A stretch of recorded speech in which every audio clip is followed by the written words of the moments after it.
Senator Hoffman. Mr. President and members, I rise today with a heavy heart regarding portions of this Human Services Budget Agreement. Because while this bill contains important protections, while it includes provisions to strengthen integrity in our systems, while it protects nursing homes and addresses critical operational concerns within human services, we cannot ignore the painful truth embedded in this agreement. The so-called leadership agreement between the House and the Senate cuts $300 million from human services over the biennium. It's $300 million, Mr. President, including $150 million in ongoing tails cuts that cap and restrict services to some of Minnesota's most vulnerable citizens. People with disabilities, families already struggling to access care, and individuals who depend upon these services not for convenience, Mr. President, but for survival, dignity, and participation in community life. And as I reflect on this moment, Mr. President, I'm reminded of the words of one of Minnesota's greatest moral leaders, Vice President Hubert Humphrey, who said, "The moral test of government is how that government treats those that are in the dawn of life, the children, and those, Mr. President, that are in the twilight of life." Members, let's pause and truly hear these words. The dawn of life, the twilight of life, and the shadows of life. Humphrey was reminding us that budgets are not merely spreadsheets, Mr. President. Budgets are moral documents. Budgets reveal priorities.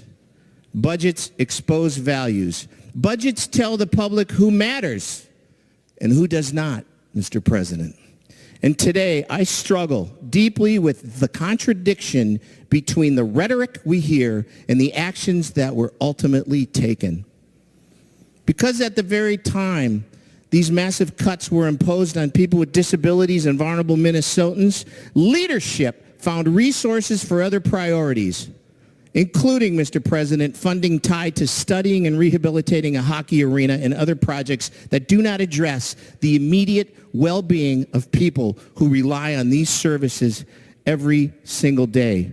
Mr. President, that contradiction matters. We cannot proclaim ourselves champions for people with disabilities during press conferences and community events, then quietly hand the Human Services Committees in the House and Senate hundreds of million dollars in cuts and expect people not to notice.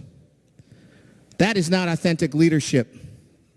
That is not consistent with the legacy of Hubert Humphrey. And frankly, it's not consistent with the spirit of Paul Wellstone.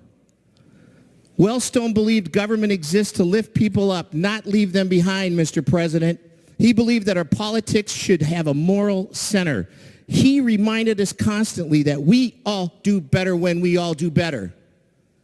Not some of us, not the politically connected, and not the loudest voices, Mr. President. He meant all of us, including people with disabilities, including seniors, including those with mental health challenges, and including families exhausted from navigating systems that already ask too much of them. And yet, here we are, asked to explain why cuts to vulnerable people became acceptable while other projects somehow remain negotiable, Mr. President. Members, I chair this committee, spent years working on program integrity, have spent years confronting fraud, demanding accountability, strengthening oversight, and protecting taxpayer dollars. This bill continues and contains portions, Mr. President, of that work. There are provisions in here that matter. There are protections for nursing homes and critical services that we can strongly support.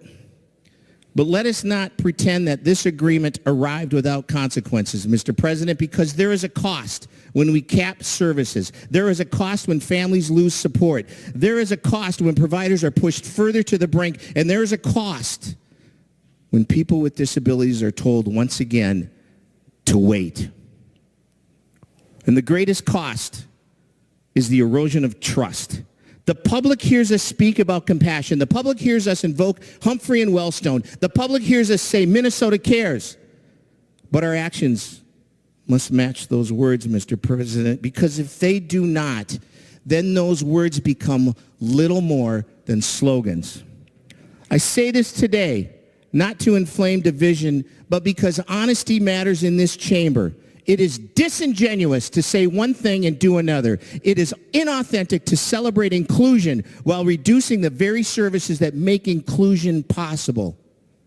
And it is wrong to ask vulnerable Minnesotans to absorb the burden of political decisions while more powerful interests continue to find room in this budget. Minnesota has to do better. If we truly believe the legacy of Hubert Humphrey and Paul Wellstone, then we must return to the fundamental principle that government should first protect those who have the least power in this room, not because it's politically convenient, Mr. President, but because it's morally right. Thank you. Senator Abler.